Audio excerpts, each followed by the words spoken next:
Lariette existed in her family, the way a broken chair exists in a grand hall, present, inconvenient, and only noticed when someone needed to dump their weight on it. While her brother was polished like a priceless heirloom, praised and protected at every turn, she was quietly appraised like livestock. When debts piled up and patience ran thin, the solution came easily. Sell her off to an old marquis whose interest began and ended with her youth. Then fate decided cruelty wasn't enough. She was told she had only 3 months to live. Strangely, that was the first time life felt honest. With nothing left to lose, she did the most reckless thing she had ever done. She made a bucket list. She confronted her family and was cast out without hesitation. The doors closed behind her, and freedom, something she had once imagined as salvation, felt cold and hollow in her hands. With nowhere else to go, she tried to survive on her own, and somewhere between borrowed courage and borrowed time, she crossed paths with the warlord of the empire, a man feared by all, devastatingly beautiful, and terrifyingly powerful. Dr. Zakascoff informed Lariette with a heavy expression, offering an apology as he explained his diagnosis had been wrong. He clarified she was not terminally ill and would not die, and his words struck her with complete surprise. Lariette turned pale since she had lived under the belief she would die from an illness within 3 months. During that period, she had convinced herself she already did everything she ever wanted, acting as though her remaining time had been counted. Because of that belief, she even allowed the most powerful knight and warlord, Duke Candle, to swear he would find her no matter where she went. He had called her his dear and pleaded she never run away from him. Remembering this in the present moment sent chills through her body, especially since she now stood there knowing she was not terminally ill after all. Lariette clawed at her hair in frustration, her chest tightening as despair washed over her.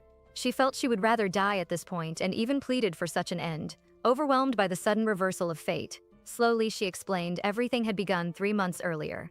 On one particular day, she felt slightly unwell and chose to visit a doctor in secret. She described her symptoms carefully, mentioning she could not sleep properly, felt bloated whenever she ate something spicy, and sensed her heart beating far too fast at times. The doctor had calmly asked her to remain composed while he explained his conclusion. He revealed she suffered from Rockadora disease, a congenital condition caused by an excessive amount of mana present from birth. He explained it was incurable and appeared only in a very small fraction of the population. The revelation shattered her completely, striking her like a thunderbolt. He continued by stating there was unfortunately a 98% chance she would die from the disease. With visible hesitation, he told her he feared she had only 3 months left to live. Lariette still struggled to comprehend those words, as she remembered the exact moment she learned she was supposedly terminally ill. The shock had been so severe she could not think clearly, and she barely remembered how she managed to return home that day. Yet she decided she could not simply die without leaving some trace behind. Because of that determination, she created a list of everything she wished to do before dying. She recalled shouting about her bucket list, declaring she would complete it no matter what. She called out to Anna and asked what she would do if she were about to die. Anna reacted dramatically, insisting she could not die and questioning who would take care of her if such a thing happened. Lariette felt deeply touched by those words and nearly cried on the spot. Seeing her reaction, Anna only giggled and teased that she could not even brush her own hair properly, which made Lariette sulk in response. Anna then stated she would want to buy every cake she could find and take a bite from each one. Lariette immediately stood up, arguing such an idea would waste far too many cakes, but Anna dismissed the remark as a joke and pushed her playfully, saying it was time to go eat. Lariette, however, refused, insisting she did not want to go. As she walked down the hall later, Lariette reflected on her strained relationship with her family. There was her father, who wanted to marry her off to an old but wealthy marquis, one of the Duke's former contributors to the nation, despite his business having already collapsed. There was also her mother, who shared the same opinion and wished to sell her off for benefit. Her mother had married her father purely for his status, and then there was herself, Lariette Blanche, who had blindly gone along with everything without resistance. Lastly, her thoughts reached her older brother, Ryan, the one the family adored. At that moment, a boy slammed the door open and entered the room, revealing Ryan himself. He was the heir, the one who received magic lessons, successor training, and every privilege imaginable. Everything had always been his alone. In contrast, Lariette had never received proper education or support. Because of this, the only skill she learned was handling paperwork so she could assist Ryan from the shadows. Ryan frowned deeply as he questioned what she was doing there. Lariette answered calmly, stating even if she was not welcome, she was still part of the family. She then questioned whether he had been paying attention during his successor lessons, remarking it seemed Sir Joel, the family wizard, and his teacher had been having a difficult time recently. Her words caused Ryan to flush with embarrassment. Lariette felt she could have done far better herself, believing she would outperform someone as untalented as him. Without warning, Ryan lashed out, pouring an entire glass of wine over Lariette. The liquid soaked her clothes and dripped down her body as he accused her of ruining his appetite. He declared he would not eat unless she left immediately. Their mother ordered Lariette to stop bothering her brother and provoking his anger. She coldly instructed her to return to her room and clean herself up, ending the matter without another glance. Lariette barely managed to steady herself as she forced her body to stand. She moved out of the room with looking back at first, then paused briefly and glanced over her shoulder. A bitter thought crossed her mind as she remembered she was supposed to die in 3 months, and she felt certain none of them would even care. She did not want to die while living such a hollow and miserable life. With quiet determination, she decided she would do everything she had ever wanted within the limited time she believed she had left. She questioned what there was to fear when death already awaited her, and that thought strangely strengthened her resolve. That night, she wrote carefully in her diary, recording the moment she had been told she only had 3 months to live. She listed the things she wished to accomplish before dying. The first was giving cake to Anna. The second was gaining independence, since she needed to save money and rely on herself. The third was breaking off her engagement with Marquis in a polite manner. The fourth was dating a handsome man, though only for 3 months. The final wish was traveling to the West, a place Ryan had bragged about endlessly. After writing everything down, Lariette felt she had no real regrets left in life. She realized everything she had done until now had only resulted in her being used by her family. Because of that, she wanted to try living for herself just once, and she felt she truly needed to do so. The next day, as she boarded the carriage, Lariette felt unexpectedly satisfied. She noticed Anna smiling brightly, clearly having eaten quite a lot of cake. Seeing that expression allowed Lariette to cross the first item off her list immediately, and the small success warmed her heart. Soon after, the carriage jolted violently, causing both of them to sway. The coachman quickly apologized, explaining he believed the wheel had gotten stuck in a hole and he would step down to fix it right away. Lariette pointed out another carriage approaching and suggested they hurry. The coachman denied the urgency and asked her to remain seated and wait calmly. As Lariette questioned his sudden panic, the coachman revealed the approaching carriage belonged to Duke Candle. Anna immediately affirmed they had to stay inside and maintain proper composure. Hearing the name sent chills through Lariette's body. She thought of him as someone from the strongest family in the Empire, often spoken of as a monster. Those thoughts alone made her tense. When she glanced sideways, she noticed a man whose face was covered in bandages. To her astonishment, he lifted their carriage with his bare hands and freed the wheel from the hole. Lariette felt genuine surprise at the sight, realizing he had moved the carriage with sheer strength alone. As he stepped away, she felt oddly delighted, thinking even a coachman from such a household must be extraordinary. Upon reaching the mansion, Lariette felt troubled rather than relieved. She had hoped to rest once she returned home, but her expectations shattered when Marquis Segreve greeted her by smooching her hand. She felt unprepared for his presence and realized she never imagined he would come to see her off personally. Marquis Segreve tightened his grip around her arm, questioning where she had been all day. He spoke crudely, saying once they were married, he would never let her leave their bed. Lariette tried to push him away, her stomach twisting as she remembered the third item on her bucket list involved breaking off this engagement. She felt urgency rise within her, deciding she needed to deal with this matter today as well.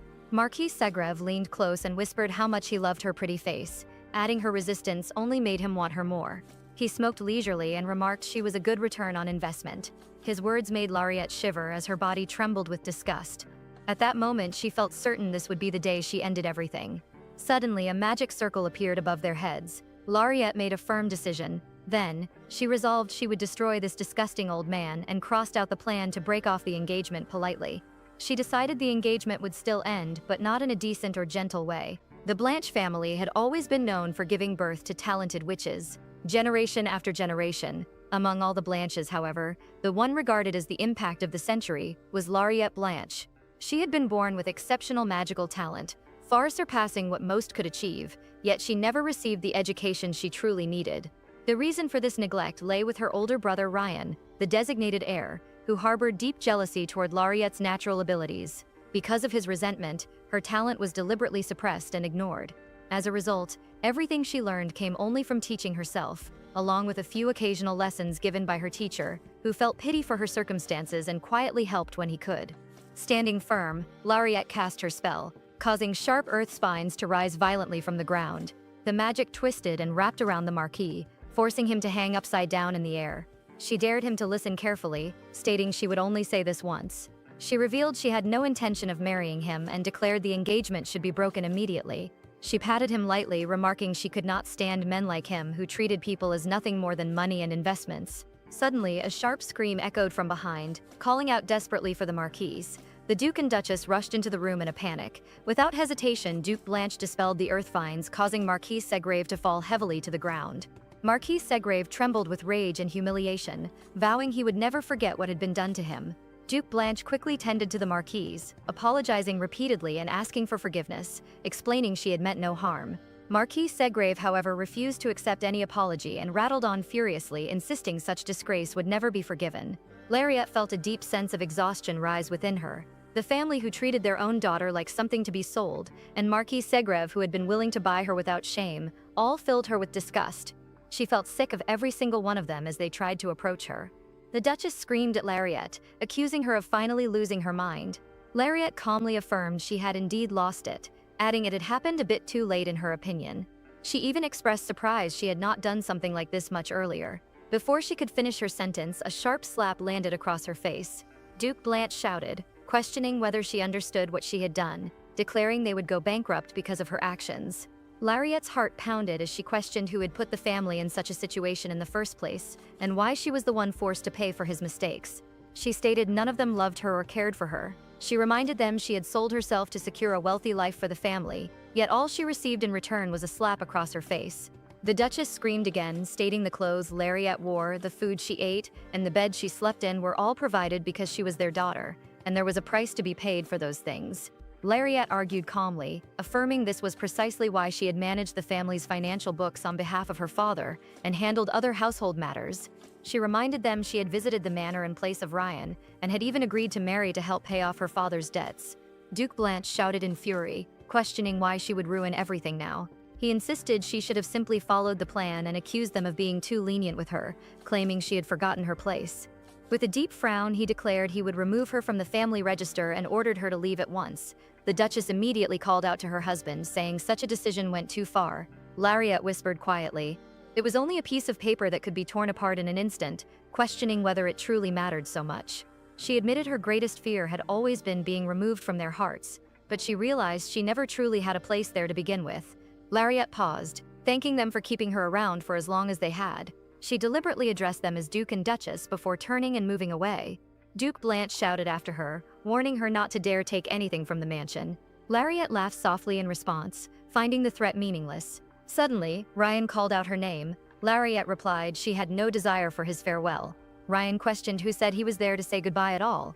He accused her of destroying the peace of the family and humiliating him. He sneered, claiming she did not even know how to properly use elemental magic or earth magic and never should have provoked him. Enraged, he cast a lightning spell, sending a powerful attack toward her. Lariette did not even blink. She calmly cast a barrier, blocking the attack effortlessly. She remarked he remained a dimwit, causing Ryan to grit his teeth in rage. The ground suddenly crumbled beneath him, and he lost his balance. Lariette cast another spell, trapping him beneath the earth. She revealed calmly she was still stronger than him. Without looking back, Lariette walked away, leaving Ryan trapped and shouting after her. Afterward, once she moved out of the mansion, Lariette felt too exhausted to even process what had happened.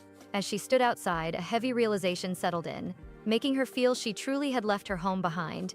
It had taken her a long time to convince Anna not to follow her, despite Anna's insistence on staying by her side. Lariette reminded herself she was going to die anyway, and dragging Anna along would only cause unnecessary pain. Within a single day, she had already taken care of the first, second, and third items on her list. That meant only the fourth and fifth remained. Since she believed she only had 3 months left to live, she reflected on what dating was supposed to be like, based on the stories she had read in books.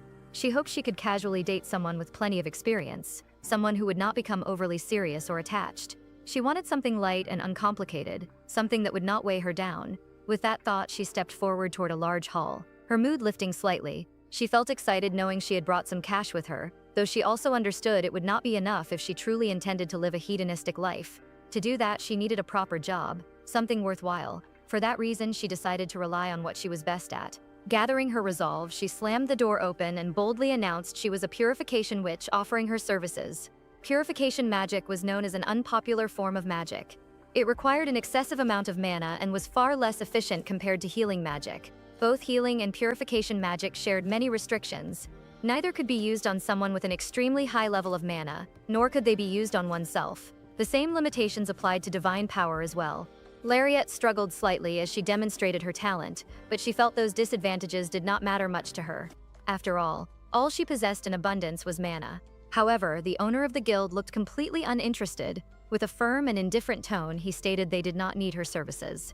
His words struck Lariette hard, making her confidence crumble instantly. The owner added that mercenaries usually sought purification witches on their own, and there were countless healing witches already available everywhere. With no room for discussion, Lariette was thrown out of the guild. As she stumbled outside, she cried out in frustration, realizing how dire her situation truly was. She felt completely lost and thought she might have to try another mercenary recruitment office instead. Before she could calm herself, a group of thieves peeked at her from a distance. In the next moment, they rushed toward her and snatched her bag before she could react. They ran off quickly, laughing as they went. Lariette cried out desperately, shouting that the bag contained everything she had and pleading for them to stop. The thieves only laughed harder as they fled, feeling no fear towards someone they believed was merely a purification witch. Suddenly, before they could get far, massive fireballs flew toward them from behind. One of the thieves glanced back, startled by the unexpected attack. Lariette screamed, daring them to stop running. She huffed heavily, realizing she no longer had the strength to chase them. Her voice echoed as she screamed for help. At the same time, a young man also glanced back. Somewhere unseen, a god scratching his head felt a sense of satisfaction, thinking this one was a true genius and far too perfect to be given freely to the world, though it was already done. With careless amusement, the god scribbled an idea, as if presenting a piece of art to humanity. The young man, later known as Azrahan, possessed a strikingly beautiful face as he turned to look behind him, unaware his life was about to become entangled with Lariette's fate. The young lad slowly glanced back. The thieves came to a sudden halt when they sensed an overwhelming pressure behind them. A huge black aura surrounded the man standing there, wrapping around his body as he glared at them with cold, merciless eyes. A foul scent filled the air, resembling something decayed, like rotting flesh. The thieves hesitated, their instincts screaming danger. The pressure felt suffocating, far beyond anything they had ever experienced. Fear crept into their hearts as a horrifying thought crossed their minds. They wondered whether this terrifying presence could belong to Duke Candle, the monster spoken of in whispers. Duke Candle reached for his sword without hesitation. In a single, fluid motion, he swung it through the air. The blade flashed briefly before slashing through the two thieves, cutting them down mercilessly. Their bodies fell apart before they could even scream. The Duke calmly stepped forward and retrieved the bag that had been stolen. By the time Lariette reached the spot, the scene had already ended. He handed the bag to Lariette, and in that moment, realization struck her. She finally understood he was not merely a coachman. He was Azrahan Kandil, the Duke of the highest status in the Harutian Empire. He was known as the Empire's sharpest blade. Not only was he a general who had returned victorious from a war everyone believed they were destined to lose, but he was also a ferocious warlord feared for his violence. On top of all that, he was undeniably handsome. The weight of his reputation settled heavily in her mind. Lariette felt a surge of embarrassment. She noticed the scent surrounding him felt intense, almost overwhelming, yet she reasoned it was tolerable because his face more than made up for it. She struggled to contain her joy, thinking someone with a face like his must have dated countless times before. She assumed he would not hesitate to let her go later, especially since he was widely known for being cold and detached. Duke Candle observed her quietly. He felt she appeared to be a noble, yet she traveled without any guards. To him, the encounter already felt like a waste of time. He had not found what he was searching for. He also noticed she seemed afraid, her body trembling slightly in front of him. He believed as long as his curse remained, fear would always linger in the hearts of others, even if he saved them. He questioned how long he would be forced to live like this. Suddenly, Lariette grabbed onto him without warning. The unexpected contact made him flinch as she beamed up at him with a bright smile. She casually asked whether he was seeing someone. She stated bluntly he was a good-looking man and suggested they date for 3 months. Her words created an awkward silence between them. She giggled lightly and said she should introduce herself first, stating her name was Lariette. She then asked for his name, even though she already knew it, believing courtesy required the question. She continued speaking rapidly, barely pausing for breath, while Duke Candle staggered slightly. He fumbled for words before finally introducing himself as Azrahan Kandil. Lariette blushed immediately, commenting his voice sounded lovely and saying she liked how low it was. Her reaction left him startled, and he questioned what was happening and whether she was mocking him. He thought it had been nearly 20 years since anyone had spoken his name so casually. Lariette suddenly called out to him again, repeating she wanted them to date, but only for 3 months. Duke Candle became flustered and pointed out she had clearly witnessed him slaughter those men while surrounded by a black aura. He questioned whether she truly was not afraid of him. He turned away, telling her to stop playing around as he stepped back and attempted to leave. When he glanced back, he saw her holding her face. He assumed, just as expected, it had all been a joke. In truth, Lariette was experiencing a nosebleed. She felt overwhelmed by how sexy and charismatic he was, thinking he seemed nearly perfect. In her mind, there was only one thing a man like him lacked, and that was her. She called out internally for him to wait, believing she would eventually ensure he could have everything. Later, while staying at an inn, Lariette held a mug of beer and wondered how she could possibly meet him again. As she sat there, she overheard people nearby discussing Duke Candle. The conversation made her join them. She quietly joined in as someone questioned whether Duke Candle was searching for a purification witch. Lariette leaned closer, asking them to explain. One man informed her the Duke was apparently cursed, and the curse caused him to smell like death itself, similar to rotting corpses. Lariette recalled the scent she had noticed earlier, and felt it had not been as terrible as described. The man continued, explaining Duke Candle had been hiring information guilds to search for a purification witch capable of lifting the curse. However, none were willing to take the case because the curse was considered too severe. Another person added that purification witches were already rare. It was further explained that purification magic required more mana than healing magic, but could be used to lift curses. Despite that, it remained unpopular since more people died from blade wounds than curses. This was why Duke Candle had failed to find a suitable purification witch. Lariette realized if she wanted to catch the tiger, she would have to enter the tiger's den. With firm resolve, she decided she would catch Azrahan no matter what. A week later, Lariette entered an information guild. She remarked calmly she had finally found him. Standing before Duke Candle and the guild leader, she reflected it must have been awkward for him when she abruptly asked him to date her without a proper introduction. She suggested they start over properly, this time as employer and employee, and asked to reintroduce herself. Duke Candle felt disbelief rise within him. He realized she was still standing there even after he had tried to scare her away. Lariette introduced herself politely, stating she was Lariette Blanche, the most skilled purification witch in the Empire. She declared she would purify his curse. In exchange, she requested food and lodging. She placed a contract in front of him and asked him to sign it. Lariette swallowed hard, feeling her throat tighten as she stood before him. She could sense it clearly now, the overpowering aura surrounding him, heavy enough to press against her chest. Azrahan regarded her with an intimidating presence and questioned whether she was truly certain she could keep her promise. He warned her coldly that if this was nothing more than a joke, she would not live to see another day. Lariette felt a flicker of unease, yet she reminded herself she had never truly learned how to use magic properly in the first place. Still, she believed it would be fine, since she knew how to use purification magic. More importantly, she questioned what there really was to fear. She was going to die anyway. With that thought steadying her resolve, she reached out and grabbed Azrahan's hand. The sudden contact jolted him. A yellow light enveloped them both, spreading outward in a glowing haze. The soothing energy surged into Azrahan's body, and Lariette forced herself to breathe steadily. She immediately felt how much mana the spell was consuming, far more than she had expected. The curse resisting her magic was overwhelmingly powerful. It became even more difficult when she realized her mana was not fully compatible with the nature of his curse. Despite that, she continued to pour everything she had into the spell. The light intensified, growing brighter and brighter, until Lariette finally released Azrahan's hand. The moment she did, all strength drained from her body. She felt completely emptied of mana, her legs trembling as exhaustion overtook her.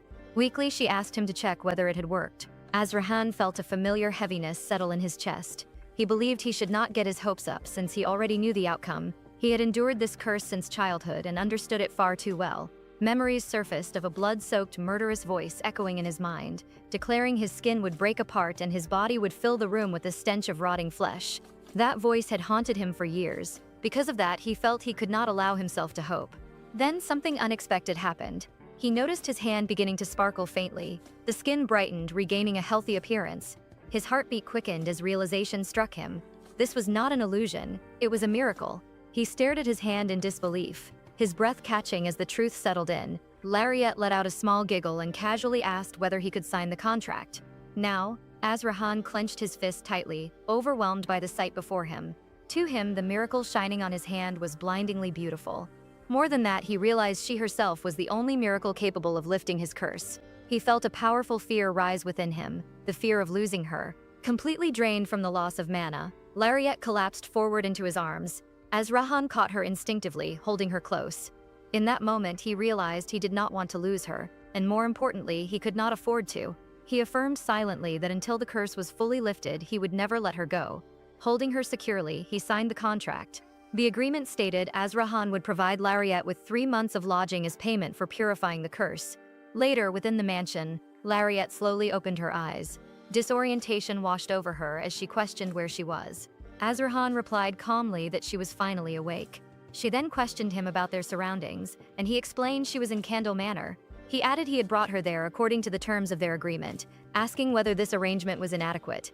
He stated if it was, he could look for another solution. Lariette responded quickly, affirming everything was fine and adding she felt the place was wonderful. Azrahan handed her the agreement, explaining he would keep the other copy of the contract.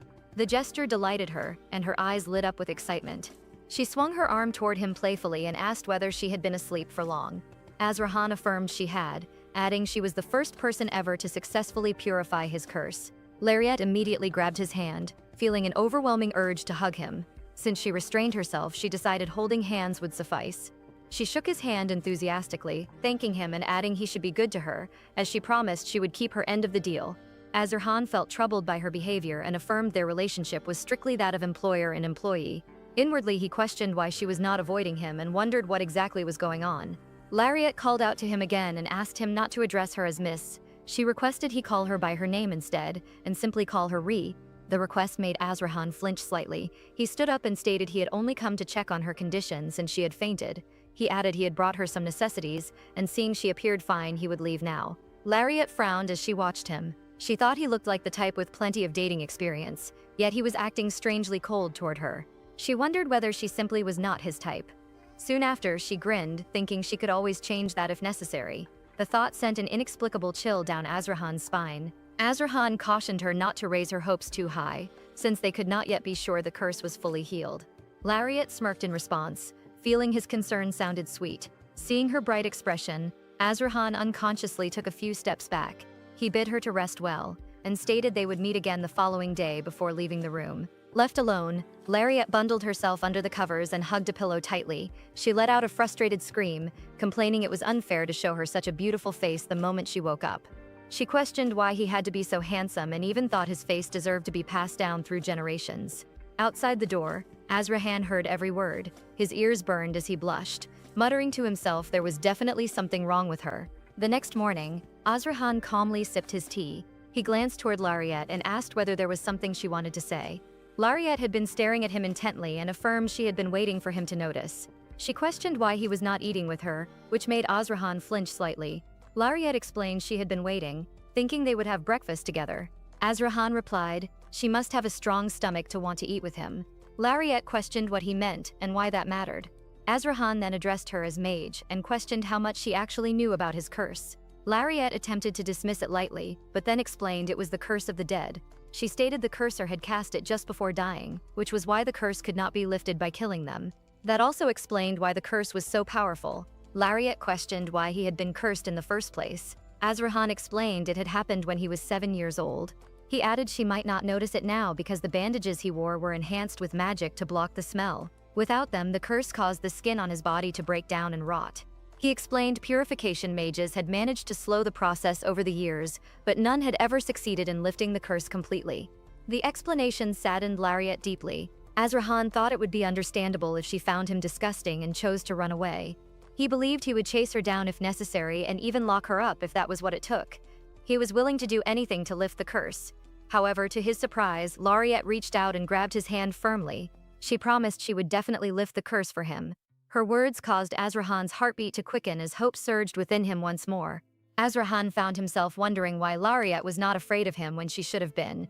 By all logic, she should have recoiled in fear and disgust, just like everyone else. She should have gagged at the stench of death clinging to his rotting flesh and looked at him as something monstrous. Yet she did none of those things. Instead, she treated him like a person. More than that, she looked at him with warmth and sincerity. Her eyes filled with a kind of affection he had never received before. Because of her gaze, the guilt he carried for wanting to keep her around for selfish reasons slowly began to fade. As Lariette continued using her purification spell, her body trembled slightly. Sweat rolled down her face, and a single drop slipped past her temple. Seeing this, Azrahan reached out and grabbed her hand, telling her she needed to stop now. His grip tightened as he noticed how thin her wrist felt beneath his fingers, far more fragile than he had expected. He told her she did not need to push herself so hard. Lariette replied calmly that she had only checked because she did not have enough mana at the moment. She pointed out his left hand and said it already looked much better than before. She explained there was still purification magic lingering within it. According to her, the magic was continuing to purify his hand even as they spoke.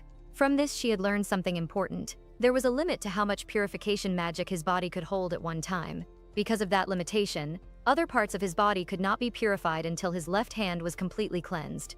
Azrahan listened carefully and realized purifying his body little by little would be enough for now. Hearing this, Lariette beamed brightly and told him not to worry. She assured him she would heal him completely before she died. Her words confused him immediately, and he questioned what she meant by that. Lariette quickly clarified, explaining in other words, everything would be fine as soon as possible. She told him he should not worry and should simply trust her. Azrahan hesitated before asking whether she truly was not afraid of him. In his mind, he questioned whether he was not disgusting after all. Lariette chuckled softly and asked if there was any real reason for her to be afraid. She spoke about the rumors surrounding him, mentioning how people labeled him a warlord who brought victory to an impossible war. She pointed out how foolish it was they called him by such a nickname when they should have been praising him as a national hero. She reasoned the title must have been spread by the imperial family, who were likely afraid he would gain too much power. In her view, the title calling him the Empire's unstoppable blade was actually a compliment, proof of how incredible he was. She continued by saying people should not fear him at all. Instead, they should fear the one who cursed him. Being afraid of the person who suffered from the curse made no sense to her. Azrahan felt stunned as he listened, sensing something deep inside him slowly healing. Lariette added it was unreasonable to fear the victim. What truly mattered was holding the offender accountable and punishing the one responsible. As she spoke, she gently reached up and touched Azrahan's face. She affirmed she was not afraid of him at all, and the only thing she truly feared was him refusing to date her. Azrahan quickly turned his head away and asked her to let go. Lariette flinched and pulled her hand back at once. She felt embarrassed, thinking his cheeks had been surprisingly soft and the moment had been too much for her to handle. Azrahan stood up, his ears burning red despite his attempt to remain composed. He told her he would see her at dinner at 7 in the evening. Hearing this, Lariette's face lit up instantly. She affirmed eagerly, biting her lip in nervous anticipation at the thought of seeing him later that night. Azrahan wasted no time and quickly left the room. Afterward, as Lariette walked down the hallway, she found herself wondering whether Azrahan might be weak to physical intimacy. After all, she had only touched his cheeks briefly, yet he had agreed to have dinner with her. Suddenly, a voice called out to the lady from behind, causing her steps to slow as she turned around. She quickly recognized the person as Hallstein, the long-serving butler of Kandal's household. He approached her with his usual composed posture, his expression polite yet curious. Hallstein asked whether she had already met his grace, and Lariette calmly affirmed that she had managed to find him without getting lost, crediting Hallstein for his earlier guidance. She added that they had also been able to arrange dinner, which caused Hallstein to pause in visible surprise. Hallstein questioned whether she would be joining his grace for dinner that evening, to which Lariette nodded in confirmation. He reflected quietly on how long it had been since his grace had shared a meal with another person. In his thoughts, he realized that this would likely be the first time since the late Duchess had passed away. Because of this, he regarded Lariette as something of a blessing. A gentle smile appeared on his face as he told her that he hoped she would give his grace a pleasant time during dinner. Lariette let out a small chuckle and replied modestly that it was only a meal, but she would still try her best. With a playful grin, Hallstein affirmed her response before hurrying away. As he ran off, he tossed a thick book toward Azrahan with mischievous intent. The cover boldly declared it to be a guide to a perfect date. Azrahan instinctively reacted, staring at the book with disbelief. He reflected on how the last time he had learned about table manners was during his childhood and worried that there might now be new rules he was unaware of. Still, he felt that this was excessive. The title alone unsettled him, especially since the word date clearly suggested something that had nothing to do with him. Azrahan also considered the discomfort of being judged by a mage several years younger than him, imagining her laughing at his lack of refinement. Hallstein attempted to force the book into Azrahan's hands, but Azrahan blocked the gesture and stated that such a recommendation was completely useless. Hallstein immediately argued back, insisting that the book was far from useless, and claiming that it was likely the most useful thing he had given him during the 27 years of service. Their brief struggle over the heavy book ended with both of them visibly worn out. Hallstein then began listing polite behaviors, explaining that it was customary to pull out a chair for a lady and to maintain gentle eye contact while dining. Azrahan stated that he could not hear any of it as he attempted to leave. Hallstein called after him, asking why he was putting on his coat when the dinner would take place inside. Azrahan tried to flee, thinking that he needed to conceal the stench caused by the curse, convinced that he would smell unpleasant. Later, as Azrahan entered the dining hall, Lariette greeted him warmly. He took a seat, wondering internally why she appeared so happy to see him when it was only a meal. Lariette carefully made her way to her chair and sat beside him. She then asked whether she could review the contract, mentioning that there were a few changes she wished to discuss, to which Azrahan agreed without objection. Lariette leaned slightly closer as she explained that she felt the payment for her purification services was too low. Azrahan reflected on how direct young people tended to be and instinctively leaned back. He replied that if money was what she wanted, he could provide it. Lariette then clarified her proposed amendments. She stated that the employer must dine with the employee at least once each day, and must also agree to leave the mansion with the employee at least twice a week. She added that the employer would cover all related expenses, although the final spending limit would remain his decision. Azrahan hesitated before asking whether leaving the mansion implied dating.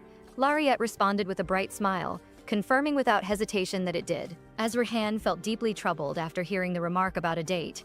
He felt as though this was the only addition she truly cared about, yet a quiet concern lingered in his mind. If she later complained about the payment and chose to leave, it could easily turn into a serious problem. With such thoughts weighing on him, he carefully wrote an additional clause. It stated that if the employee chose to leave before the employer was fully purified, the employee would have to accept any form of treatment the employer decided to impose. After finishing it, he lifted the paper and handed it to her, calmly mentioning that he had added another term to the agreement. Lariette read through it and affirmed her understanding. In her thoughts, the terms looked rather frightening on paper, even though she had been fully planning to purify him completely from the beginning. She signed it without much hesitation, remarking that everything sounded fine and that the contract had now been finalized. Soon after, she casually asked whether he would like to go on a picnic the following day. She had noticed how large and beautiful the garden was and felt it would be a pleasant place to spend time. Azrahan replied that he would need to go to the palace the next day. Lariette then asked about the day after tomorrow. Azrahan questioned whether it truly needed to be done so urgently. Lariette affirmed that she was on a tight schedule. Her words left Azrahan feeling rather confused, as he could not fully grasp her sense of urgency. Lariette pressed the matter further, explaining that the time crunch was related to winning his affection, as Raffen chose to ignore her comment and instead suggested that they focus on eating. The conversation ended there without further discussion. A few days later, Lariette stood by the window, gazing at the beautiful scenery outside. As she looked around, she felt impressed by how pleasant the mansion was.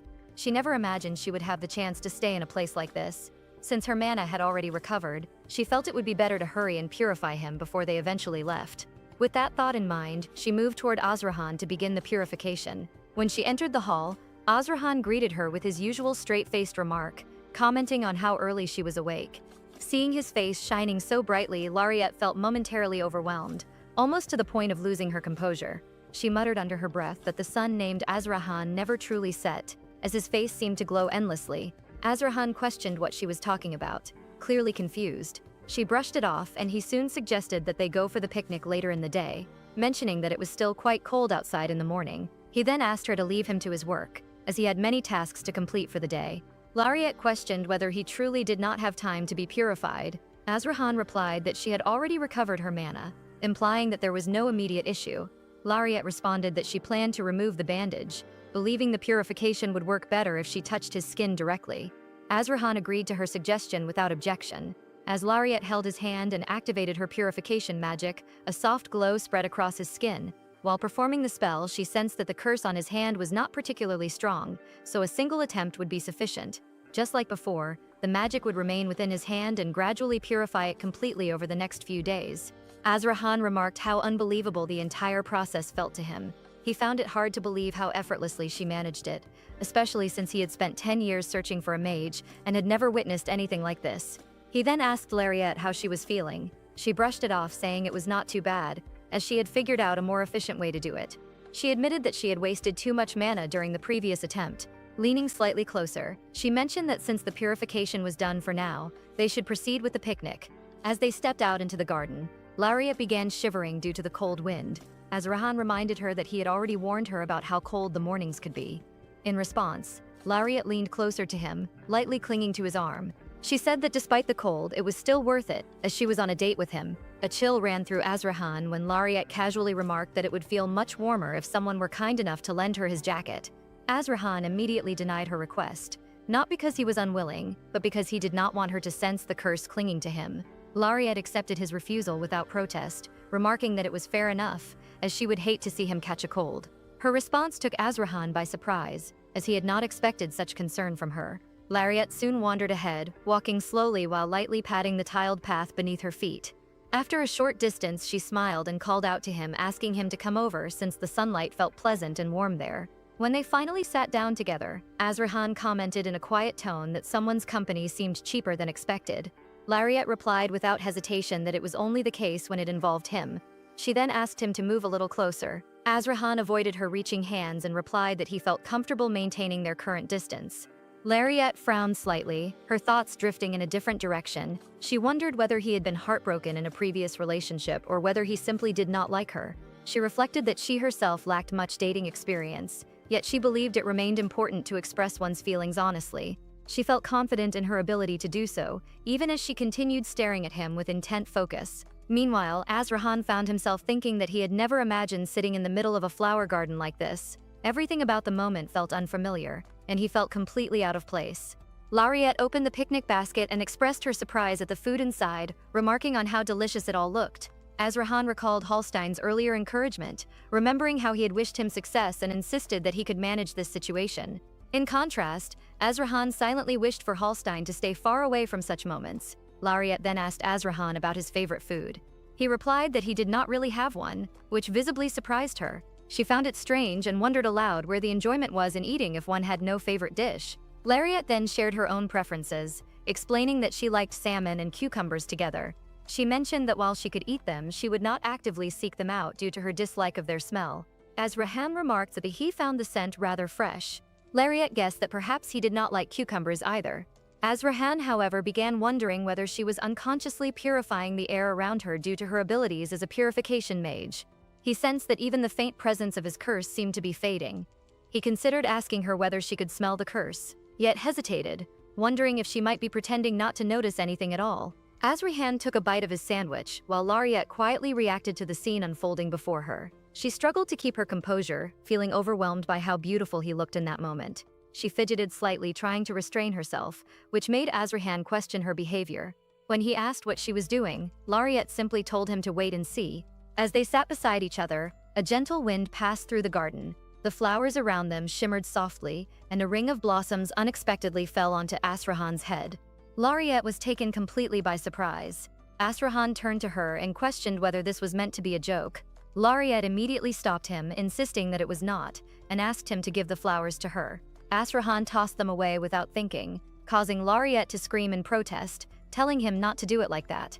She lunged toward the flowers while Azrahan shouted at her to be careful. In the confusion, they both lost their balance and fell into the fountain. Azrahan barely managed to shield Lariette as they landed.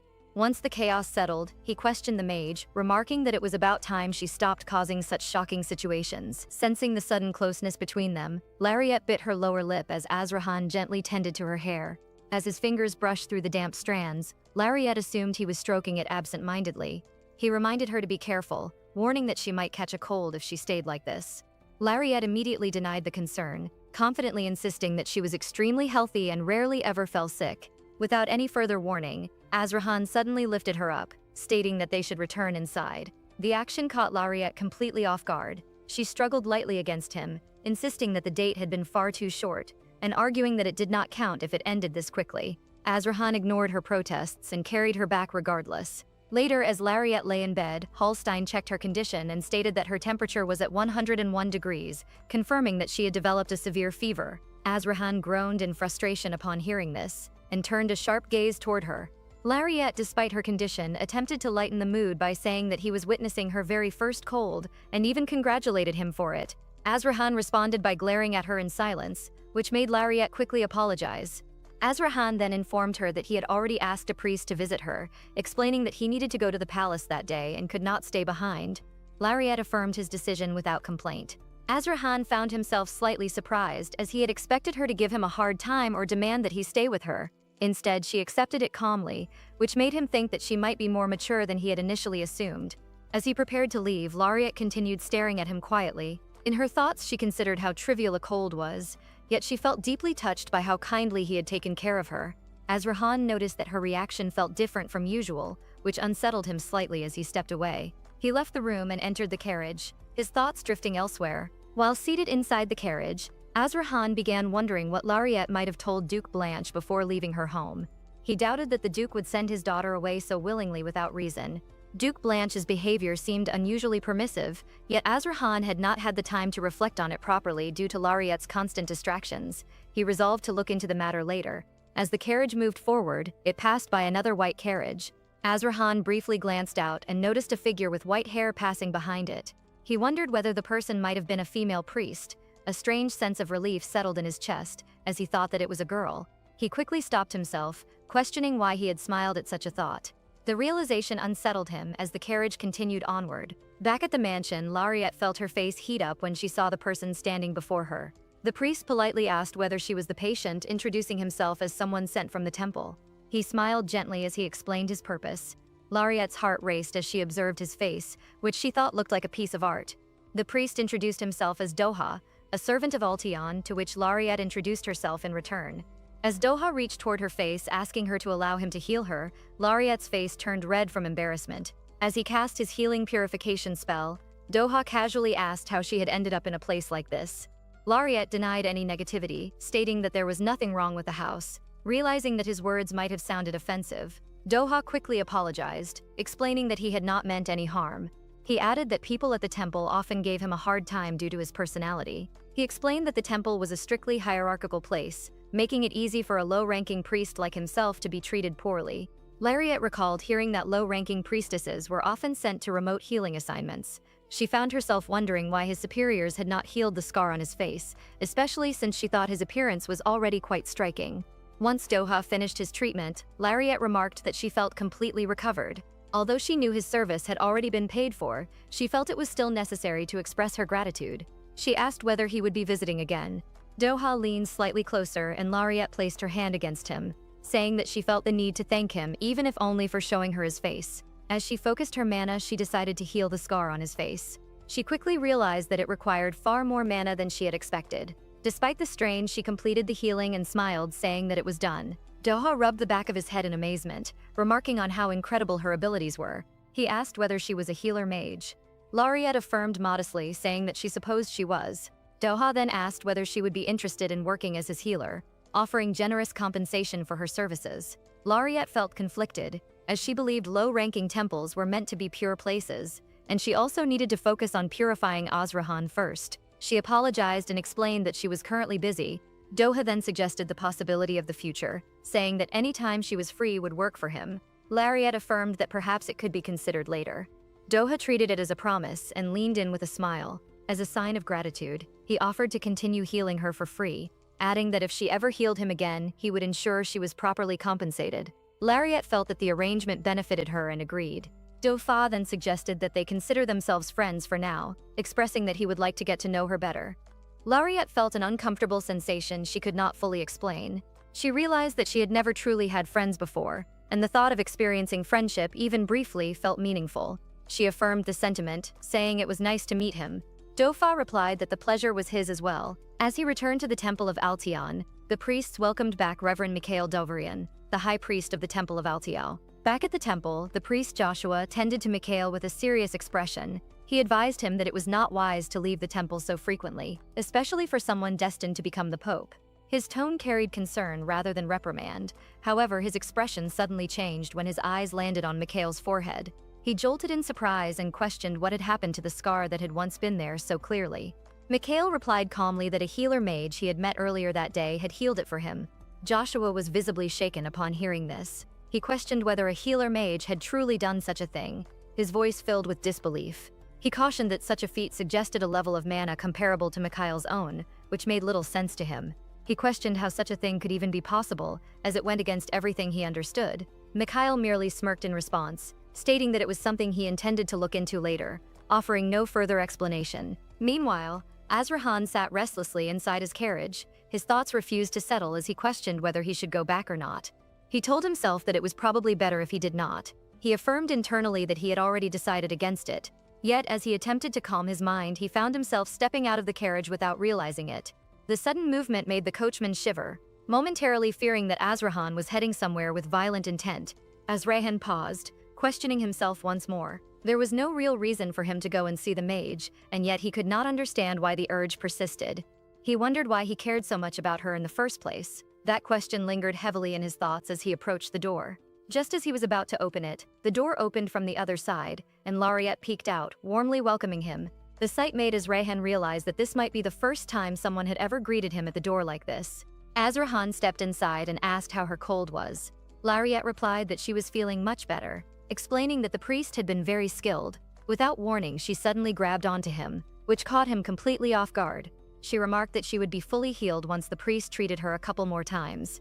She then placed his hand on her head, asking him to feel for himself that she was doing better. Azrahan quickly withdrew his hand, thinking that her boldness was becoming increasingly difficult to handle. He stated that she did not need to greet him at the door like this, as it was not part of the contract. Lariette, however, followed him closely and said that she had missed him. She asked whether he had thought about her all day. Azrahan immediately denied it, claiming not at all. Lariette insisted that he was not acting like someone who had not thought about her, stating that he clearly had. Azrahan continued denying it while she followed after him, refusing to let the matter go. She then asked what he planned to do the following day. Azrahan replied that he intended to take care of some paperwork and asked whether she was ready to purify him again. Lariette denied it, suggesting that it could be done a few days later. She explained that before that they needed to go on another date. She pulled out a ticket and showed it to him. Azrahan glanced at it and questioned what that piece of scrap paper was supposed to be. His dismissive tone made Lariette fume and sulk. She questioned whether he had any idea how difficult it had been to obtain those tickets. Azrahan asked her what the tickets were for. Lariette replied that they were for a very famous show, explaining that she had managed to get premium box seats. She added that the following day was the last day the show would be running. Azrahan sternly denied her request, stating that he would not go. Lariette's eyes immediately welled up with tears, and she sniffled softly as she questioned why he refused. As she spoke, her tone shifted. Azrahan admitted that he could not expect to go to such places with his cursed body. He knew that the moment he arrived, people would avoid him and stare at him with disgust in their eyes. Azrahan realized then that she was taking his curse far too lightly. He decided that it was time to show her the reality of it, as pride alone was not a good enough reason to keep avoiding the truth. Azrahan questioned whether she was truly not afraid of him. He reminded her that he had been given the nickname of Warlord for a reason. He stated that hundreds of lives had been lost with a single swing of his sword. His words sent chills through Lariette's body, leaving her frozen in place. He added that it was inevitable for others to fear him, as he lived so close to death itself. Lariette swallowed nervously, acknowledging that it was frightening, yet not frightening enough to make her run away. Suddenly, Lariette swung her hand and slapped Azrahan. The action shocked him completely. He questioned what she thought she was doing. Lariette fumed as she replied that she had just attacked him and asked what he planned to do about it. She continued, pointing out that she had already touched his face, grabbed his hands whenever she pleased, and even called him by his first name. She questioned whether he planned to kill her now, and why he felt the need to hide himself from others. She asked whether he had truly done something wrong. She clarified that the answer she wanted was not a simple yes or no. What she truly wanted to know was whether he wanted to see the show or not. She assured him that he should not worry about what others might think, and instead focus on what he himself wanted. With that, she turned away and stated that she expected an answer by the next morning. She ran off, leaving Azrahan standing there in stunned silence. As she left, she added that she would go watch the show with another man if he did not want to go with her. Azrahan remained frozen, his ears turning red as heat rose to his face. He could not fully process what had just happened. The following day, Lariette was visibly delighted when Azrahan finally accepted her invitation. As he helped her out of the carriage, she deliberately stumbled, clearly pretending. Azrahan immediately reached out and caught her, which made Lariette feel deeply touched. Azrahan told her not to use such tactics as an excuse to hold his hand. Lariette replied that he should have simply gone along with it. Azrahan tried to explain that it was not what he had meant. As they moved forward, Azrahan felt petrified upon seeing the large number of people around them. Lariette noticed his anxiety and gently grabbed his hand, guiding him forward. She reassured him that they only needed to walk straight ahead and reminded him that their seats were private. She assured him once more not to worry as she led him onward. As they entered the venue and watched the show, the time passed more smoothly than they had expected. When it finally ended, Lariette appeared visibly delighted. She expressed how much fun she had, her voice filled with genuine excitement. Azrahan admitted, though somewhat reluctantly, that it had not been as bad as he initially thought. Lariette then dazzled him with a compliment, remarking that the main character had been very handsome. Azrahan questioned whether she liked men who looked like princes. Lariette chuckled softly and denied it, explaining that she simply appreciated handsome people in general. Soon after, Lariette lightly patted Azrahan and said that she needed to use the ladies' room. She asked him to wait for her by the carriage, to which he agreed. As Lariette exited the washroom later, she noticed that most people had already left. She briefly considered suggesting that they grab a meal before returning.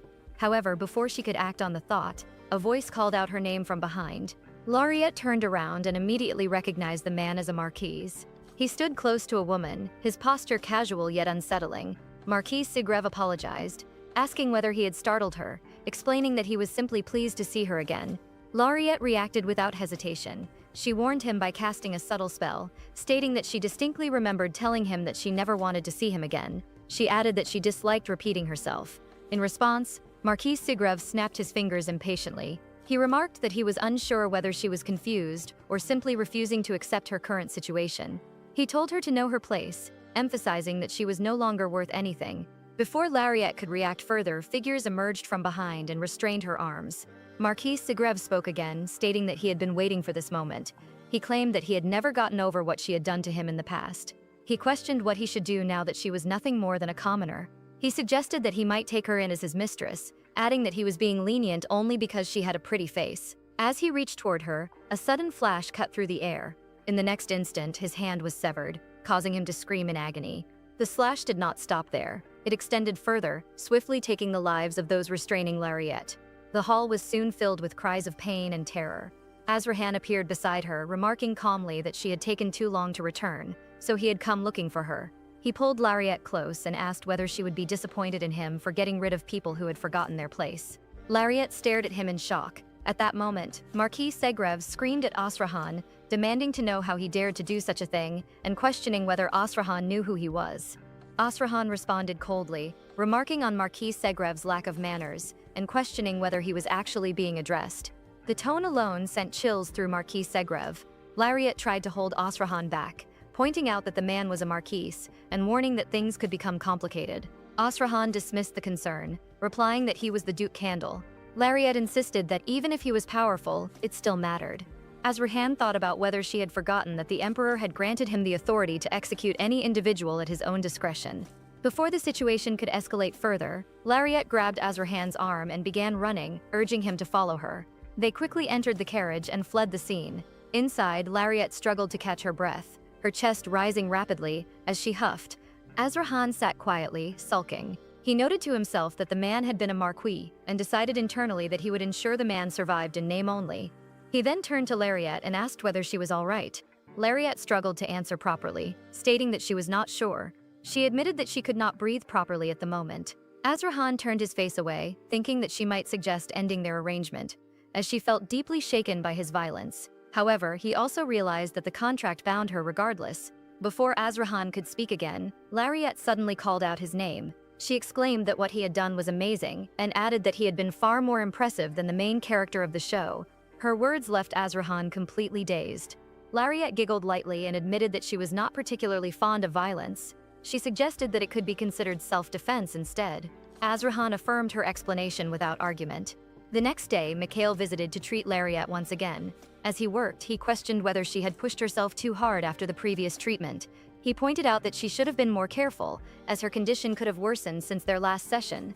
Lariette reflected silently, realizing that she had not expected her cold to return after everything that had happened the day before. She then called out to Mikhail and asked whether it was possible to heal a terminal illness using divine power.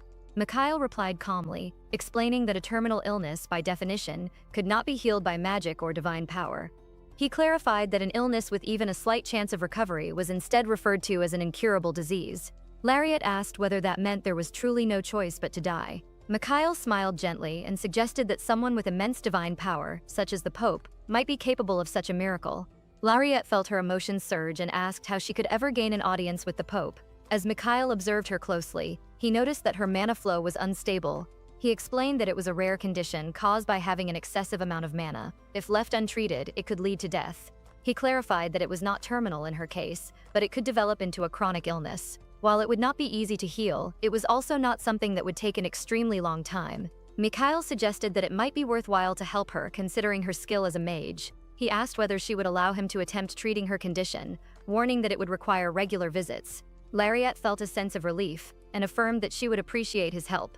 Mikhail asked her not to be startled by what he was about to do. Without further warning, he hugged her. The sudden closeness made Lariette blush deeply. Mikhail then pressed his forehead against hers, and a warm yellow light enveloped them both. After a brief pause, Mikhail stepped back and stated that it was enough for the day, though the process would need to be repeated several times. Lariette brushed it off lightly and thanked him sincerely. Mikhail replied that if she was truly grateful, he would need her help with something in return. As Lariette nodded in response to his words, Mikhail suddenly reached out and pulled up his sleeve. The movement startled her. Her eyes immediately caught sight of an injury on his arm, and her expression shifted to concern. Without thinking much, she quickly reached for him and attempted to heal the wound, questioning how he had managed to hurt himself like this. Mikhail only giggled lightly and replied that it had happened on its own. As the healing progressed, the scars faded far more easily than she expected. Watching the process closely, Mikhail smirked to himself, realizing that his earlier assumptions had been mistaken. Injuring himself on purpose had not been a wrong decision, as it allowed him to directly observe her healing process. Completely drained from the effort, Lariette lay back on the bed, breathing shallowly. She remarked that she did not understand why healing him consumed so much of her mana. Mikhail thanked her sincerely. To him, it was obvious why the cost was so high, as he was someone destined to become the Pope. He casually tossed a ruby toward her, stating that it was the payment for her service. The action shocked Lariette.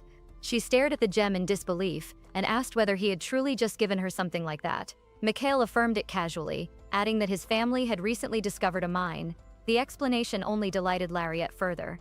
She could hardly believe that she had received such a valuable gem just for healing him once. Mikhail observed her reaction with interest and questioned whether she always reacted like this when she was surprised. Lariette replied enthusiastically, stating that she would gladly serve him as her customer until death. She even asked him to promise that if he ever needed healing again, he would not seek anyone else. Mikhail chuckled at her words and affirmed the promise while thinking to himself that she was the one who must never be allowed to run away. The following day, Hallstein was walking down the hallway when he encountered Lariette. He greeted her politely and asked whether she was looking for his grace. Lariette questioned where Azrahan was instead. Hallstein replied that Azrahan was still sleeping, explaining that he had returned very late the previous night. Hearing this, Lariette sulked visibly. Hallstein then asked whether she would like to wake him up herself. Lariette hesitated and questioned whether she was even allowed to do that. With a bright smile, Hallstein affirmed it. In his own thoughts, he wished that Azrahan would simply fall for her and get married already. He then pointed her in the direction of Azrahan's room, and Lariette followed his guidance. As she walked, Lariette realized that she had never been inside Azrahan's room before. When she opened the door, she was shocked by how spacious and well-kept it was. She stepped inside quietly and approached the bed, where Azrahan was still lying down. When she greeted him, Azrahan immediately sprang up, startled. He questioned what she was doing there. At the same time, he caught a glimpse of Hallstein's lingering thoughts about marriage, which only added to his confusion. Lariette calmly sat down on the bed and stated that they should perform his purification there. She added that it was probably best to do it in his room anyway. Her words made Azrahan blush, and he questioned what she meant by that. Lariette explained that she planned to start working on his upper body that day, and that the process worked better if she touched his skin directly. She pointed out that he would need to remove his shirt if he wanted her help. Azrahan took a step back and denied that it wasn't necessary. Eventually, he slowly began unbuttoning his shirt, feeling deeply embarrassed. Lariette, on the other hand, felt quite satisfied, thinking that she was glad to be witnessing this moment. Azrahan called out to her, asking whether he needed to remove the bandages as well. Lariette replied that direct contact with his skin was required. The statement caused both of them to blush even more. Azrahan finally removed the bandages, revealing the condition of his body. Lariette was shocked to see the rotting flesh beneath. She had not expected the curse to be this severe. She remarked that it was worse than she had imagined, and prepared herself to examine it properly. As she placed her hand against his chest, a yellow light enveloped his body. Lariette stated that she did not think she could purify everything in a single attempt, as the curse was heavily concentrated in that area. She assured him that she would still do her best. She continued the process carefully. Azrahan felt extremely embarrassed due to how close she was, while Lariette grew increasingly tired, realizing that she was using far more mana than she had anticipated. Suddenly, Lariette collapsed forward, resting against his chest. She explained weakly that she did not have much mana left, as she had used most of it the previous day to heal the priest. She added casually that they had decided to become friends. She promised that it would not interfere with the purification sessions, and asked whether it was all right if she healed the priest occasionally.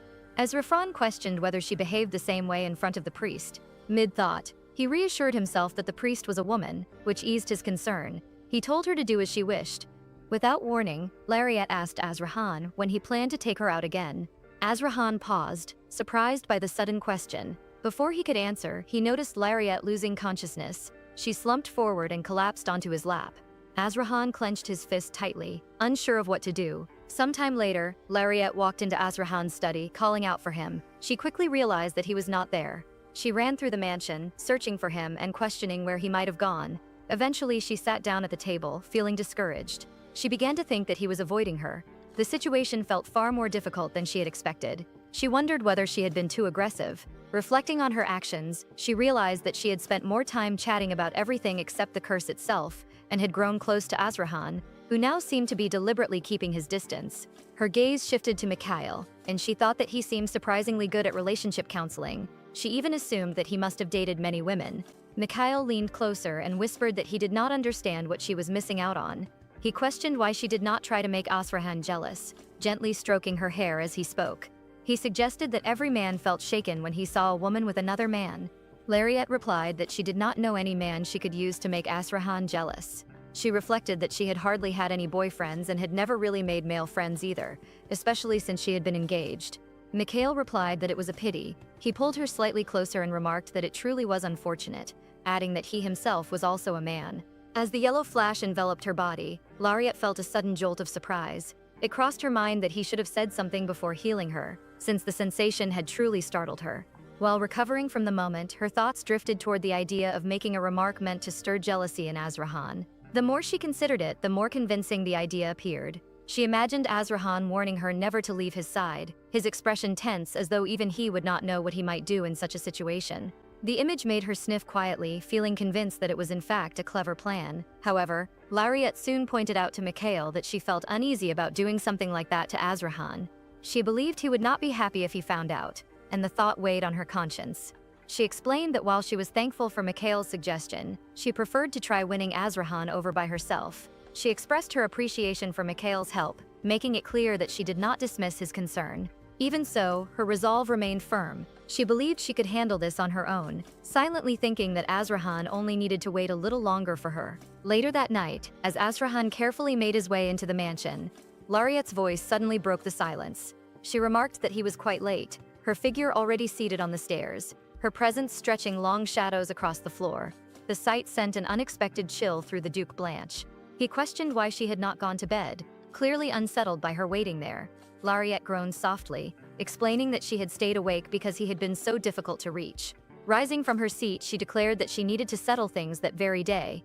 She reminded him that the employer was supposed to agree to leave the mansion with the employee at least twice a week, asking whether he had forgotten the arrangement. As her words sank in, Azrahan felt an odd sensation stir inside him. He could not tell whether the discomfort came from his stomach or his heart, only that it felt strange. He realized that whenever he was around the mage, a wave of nausea seemed to follow. It was precisely this unsettling feeling that had made him avoid her. He did not want to experience it again. Trying to compromise, he questioned whether a walk in the garden the following day would be enough. His suggestion made Lariette feel as though she was the only one invested in making the relationship work. In her mind, it seemed as if all he truly wanted from her was purification. The realization left her feeling alone in her efforts. Still, with death looming close in her thoughts, she did not want to surrender so easily. She forced a smile and remarked that he must be extremely busy these days. As she reflected further, she suggested that there was likely no need for them to go on dates or share meals together anymore. She apologized, stating that she must have gotten in his way. Addressing him formally as Your Grace, she added that she had not realized how occupied he truly was. The title caught Azrahan off guard, leaving him momentarily speechless. Lariette continued, explaining that she would spend her time dining and spending time with her priest friend while he focused on his work. She assured him that she would not hold him responsible for breaching their contract, and encouraged him to prioritize his duties. Her hands clenched as she trembled. Azrahan staggered slightly at the sight, unprepared for her reaction. Without another word, Lariette turned and ran away, leaving behind a heavy silence. Azrahan stood there as his heart throbbed painfully, the weight of the moment settling deep within him. Later, lying in bed, Lariette opened her diary. She remembered how her father had given her that notebook, while he had gifted Ryan a sword adorned with gems. She recalled Ryan boasting about his travels to the west, describing his tanned skin and the clear water, fresh air, and kind people he had encountered. Listening to his stories back then, Lariette had agreed that it sounded enjoyable, all the while realizing she had never traveled anywhere herself. Now she wondered whether it was wrong to want to experience the things she had always dreamed of before her life ended. She reflected on the reason she had wanted to see someone in the first place. She had simply wished to create a few happy memories before dying, believing that such a desire was not unreasonable. Still, doubts crept in. She questioned whether she had been overwhelming Azrahan.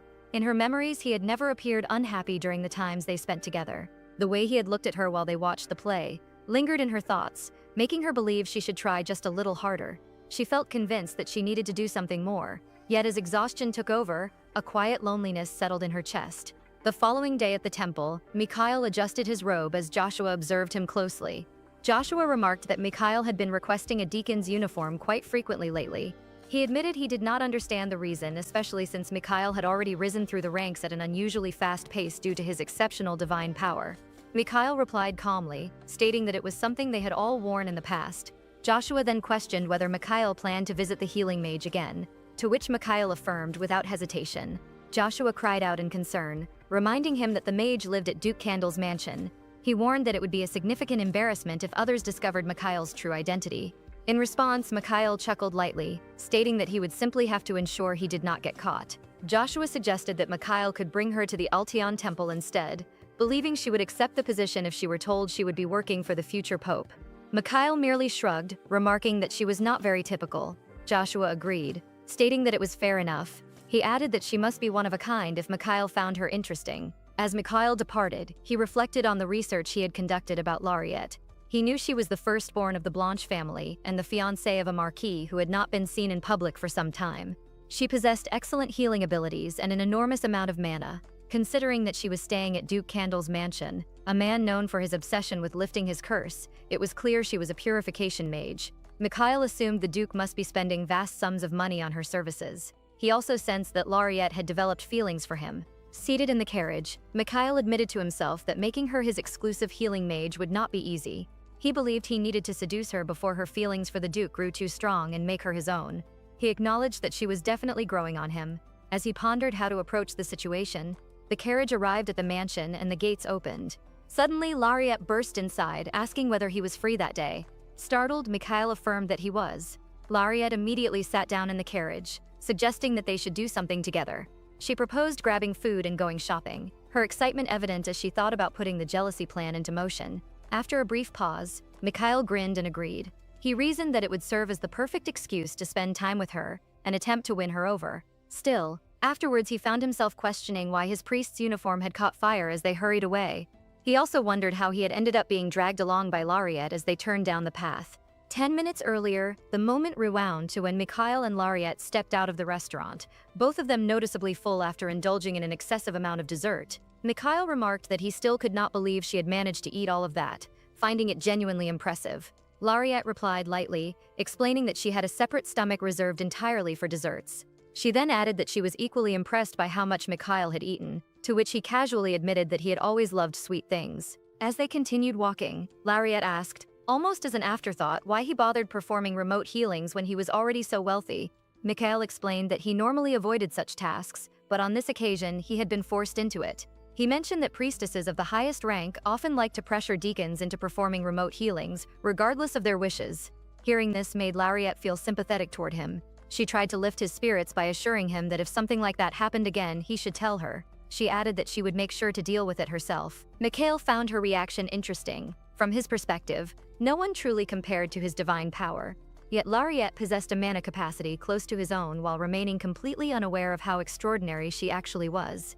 He wondered how long his interest in her would last, though curiosity pushed him to ask what she meant by handling it herself. Lariette answered without hesitation, suggesting she could burn their clothes off in public or even hang them from a tree if necessary. She remarked that all she needed was a single word. Mikhail chuckled at her confidence and told her he appreciated the sentiment. He could tell she was capable of elemental magic as well, though he suspected most of her threats were merely words. In his mind, making an enemy of the temple rarely led to anything good. Just as he was about to say more, Lariette suddenly stopped walking, her gaze fixed on something ahead. She felt an immediate thought surface, imagining how perfect it would look on Azrahan. Mikhail noticed her sudden pause and asked what had caught her attention. Lariette snapped out of her thoughts and quickly replied that it was nothing important. She mentioned that she had been looking at a brooch and found one she thought would suit him well. Saying she wanted to check the price, she rushed toward the shop. Mikhail smiled faintly, thinking he did not need such things, but still agreed to wait outside while she went in. While standing there, a priest brushed past Mikhail without much care. Mikhail initially ignored it, but the priest stopped and glared at him, questioning his manners and calling him low rank. The priest demanded to know whether Mikhail understood who he was, boasting that he was one of the most talented priests, having been promoted within just 5 years. Mikhail calmly warned him to leave before doing something he would regret, a response that only irritated the priest further. The priest grabbed Mikhail by the collar, insisting that he needed to be taught a lesson, and repeating the insult. For a brief moment, Mikhail considered whether killing him outright would be easier. A high priest possessed enough divine power to burn a person alive if concentrated properly. However, the growing crowd surrounding them quickly made him reconsider. He did not want anyone discovering his true identity, especially with so many witnesses present. Deciding it was wiser to let it go for now, he reminded himself that there were countless other ways to deal with such a person later. Mikhail lowered his head and offered an apology. The priest smirked, satisfied, remarking that they were finally speaking properly. Without warning, flames erupted across the priest's uniform, spreading rapidly. The man screamed in panic as his clothes burned, while the surrounding crowd burst into laughter, pointing out his embarrassing undergarments. Mikhail stared in shock, not expecting such an outcome. At that moment, Lariette grabbed Mikhail's arm and urged him to leave. They ran off together, disappearing from the scene. Once they reached a safer distance, Mikhail asked why she had done something so reckless. Lariette smiled and reminded him that she had already told him she would not let anyone mess with him. She added that she would turn herself in if things became complicated, speaking as though it were a simple matter. Mikhail could not hold back his laughter. The situation struck him as absurdly amusing. Lariette commented that he sounded like a villain when he laughed like that, but he only laughed harder. Leaning against her shoulder, he wondered aloud what he was supposed to do with someone like her. She was far too entertaining, and for the first time he realized that his interest in her felt genuine. The scene shifted back to the mansion, where Azrahan stood seething with anger. He slammed his hand against the table, replaying Hallstein's report in his mind. Hallstein had informed him that Lariette had spent the entire day downtown with the priest. Worse still, the so-called priest friend was not a woman but a man. Hallstein had urged him to do something before things escalated further, suggesting that Azrahan put in more effort and at least start sharing meals with her. Hallstein warned that he never knew what her relationship with the priest might turn into if he remained passive. Azrahan let out a heavy sigh. He tried to convince himself that it was none of his concern whether she dated someone else. He reminded himself that she was only a mage brought in to purify his curse. Any talk about dates or spending time together would eventually fade. Even so, a familiar wave of nausea crept up inside him. He questioned why the thought of her with another man unsettled him so deeply. He told himself that she was only doing this out of pity. No one could truly love a monster like him. The witch's kindness, in his mind, stemmed solely from sympathy. He resolved not to let her actions affect him, repeating internally that she was there only to purify him and nothing more. The following day, as they sat at the table, Lariette asked why he had suddenly called for her. Azrahan replied that it had been a while since they last talked and thought it might be a good idea. Lariette agreed, assuming he had finally finished his work. She felt confident that her jealousy plan had worked, crediting Mikhail for being an unexpectedly good relationship counselor. As she looked at Azrahan, she thought he appeared particularly handsome that day. In her mind, he looked good enough to win over the entire youth. Lariette then mentioned that Mikhail was excited to visit again that afternoon. She added quickly that he would not bother Azrahan, explaining that he planned to stay in her room. Azrahan replied that it would not bother him. After a brief pause, Lariette asked directly whether he felt jealous. At that moment, she leaned closer, and Azrahan became acutely aware of the distance between their faces shrinking. A sudden warmth spread across his cheeks, and before he could stop it, his face turned red, betraying emotions he was trying desperately to deny. Azrahan replied in a calm and distant manner, stating that he was not jealous and not bothered in the slightest. He explained that he did not care what she chose to do, as long as it did not interfere with their purification sessions. Despite his composed words, a strange tension lingered in the air between them. Lariette frowned slightly as she listened. She then affirmed his words in a quiet voice and slowly rose from her seat. She mentioned that she was not very hungry at the moment and said she would see him later during the purification session. With that, she left the hall without looking back. Once she reached the bedroom, Mikhail noticed her expression immediately. He questioned what had happened and why she suddenly looked so down. Lariette replied that things had not gone according to plan. Hearing this, Mikhail thought to himself that it was exactly as expected. In his mind, there was no way such a plan would ever work on Duke Candle. He seemed far too cold and detached to even understand jealousy. From Mikhail's perspective, all that remained was for him to say the right things and slowly make her his. He sat beside Lariette and gently tried to console her. telling her not to let it upset her too much. Lariette, however, felt a bit guilty. She thought about how he had come all this way just to see her, yet she kept burdening him with her own problems. Trying to shift the topic, she asked Mikhail about the glasses he was wearing. She commented that they made him look like a librarian and strangely suited him well. Mikhail replied casually that he had simply felt like wearing them. He added that when he had such instincts, they were usually correct. What Lariette did not know was that Mikhail had used his gift of prophecy. Only the most gifted followers of God possessed such an ability, and it played a major role in selecting the next pope. Despite how extraordinary the skill was, Mikhail rarely used it for anything important, often limiting it to small things like daily horoscopes. Mikhail then asked what she truly thought and whether she liked the look. Lariette, momentarily distracted by his appearance, frowned slightly and admitted that everything suited him simply because he was too handsome. At that moment, Mikhail suddenly reached out and pulled her gently toward him, remarking that perhaps they should begin the healing session. Meanwhile, back in the chamber, Azrihan let out a frustrated sigh as he told Hallstein to mind his own business, glaring at him sharply. Hallstein groaned in response, stating that Lady Lariette had clearly been hurt by his words earlier. He added that Azrihan should not have invited her for breakfast if he intended to behave in such a cold manner. Hallstein could hardly believe that, for the first time in his life, Azrihan had given instructions regarding someone else's food, even going so far as to warn the cook not to add cucumber. To Hallstein, it was obvious that Azrihan had started to feel something for her. However, Hallstein also understood that it might be difficult for him to make sense of those emotions. Since the day the curse had taken hold, Azrihan had never allowed anyone to stay close to him. Hallstein sighed softly, expressing his wish for Azrihan to find happiness, even if it seemed distant. He then added that Azrihan needed to reflect seriously on what he was truly feeling. Azrihan questioned what Hallstein meant by that. Instead of answering directly, Hallstein moved toward the door and closed it, reminding him that the priest had already arrived and he should go and see her. He told Azrihan not to think about anything else for now, and said that what mattered most was how he genuinely felt. With those words, Hallstein left him alone. Azrihan stood there, lost in thought. He told himself that jealousy was something only people in love experienced, and love was not meant for him. He recalled the cruel words of the curse, echoing in his mind, describing how his skin would break and how the stench of rotting flesh would fill the room. He believed there was no way someone like him could ever love or be loved. Yet his feet moved on their own as he walked toward Lariette's room. He realized that he had not truly cared for anyone since the day the curse had been cast upon him. As he approached the door, he heard laughter coming from inside. He hesitated for a moment before peeking in, only to see Lariette held within Mikhail's embrace. Something sharp twisted inside his chest. Acting on impulse, Azrihan slammed the door open and grabbed Mikhail, demanding that he stay away from her.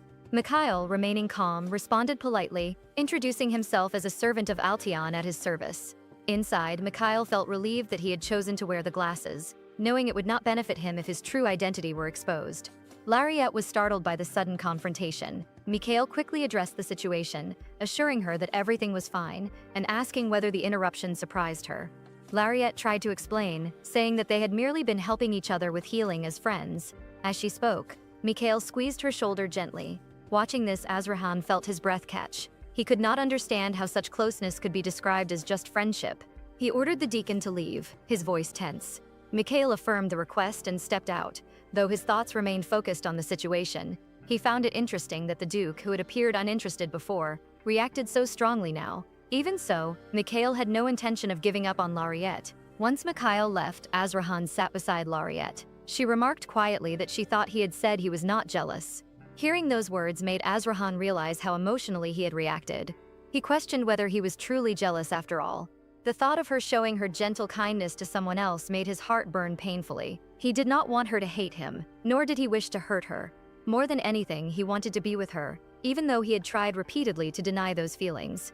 Lariette then asked what she should do next and whether she should go drinking with Mikhail. After a brief pause, Azrihan pleaded with her not to go. Azrihan admitted, in a low and unsteady voice, that he had never realized his heart could beat this fast. No matter how much he tried to steady himself, he found that he could not stop looking at her, nor could he stop thinking about her. Every thought of her staying close to another man made his blood boil, filling him with an urge he barely understood himself.